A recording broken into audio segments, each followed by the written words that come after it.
Nagpasalamat si Pangulong Ferdinand R. Marcos Jr. sa Indonesia sa harap ng napipintong pag-uwi sa Pilipinas si Mary Jane Veloso. Ayon kay Pangulong Marcos Jr., malaki ang pasasalamat natin sa kooperasyon ng Indonesia at pagsang-ayon ng kanilang presidente para matagumpay na maiuwi si Veloso sa bansa. Bukod dyan sa tagal din ng itinakbo ng kaso ni Mary Jane ay nararapat ding kilalanin ang mga nagawa ng mga nagdaang Pangulo ng Pilipinas dahil ang tagumpay na ito ay bunga ng pagsisikap ng marami.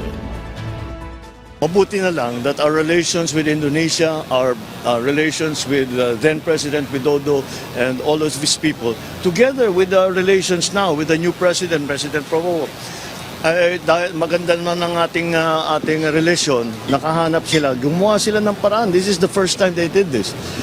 Gumawa sila ng paraan para, sabi nila, wala naman silang interest na ikulong, wala naman silang interest na execute ang si Mary Jane Veloso. Nagbigay ng pahayag ang Department of Justice at Department of Foreign Affairs tungkol sa planong pag-transfer kay Mary Jane Veloso sa Pilipinas mula sa Indonesia. Anila, kikilalanin ng bansa kondisyon tungkol sa isasagawang transfer of prisoner, partikular na sa sentensyang ihahain kay Veloso pag-uwi nito sa bansa, maliban sa death penalty na ipinagbabawal sa ilalim ng batas ng Pilipinas.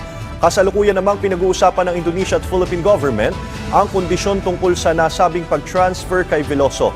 Samantala, ayon sa ulat ng PNA, ipinaliwanag ni Justice Undersecretary Raul Vasquez na mapapadali umano ng pag-uwi si Veloso ng pag-uwi ni Veloso ang nakabinbin na kaso laban sa kanyang recruiters. Mababatid na noong 2020 ay sinentensyahan ng habang buhay na pagkakakulong ang dalawang recruiter ni Veloso na sina Cristina Serio at Julius Lacanilaw dahil sa kasong illegal recruitment.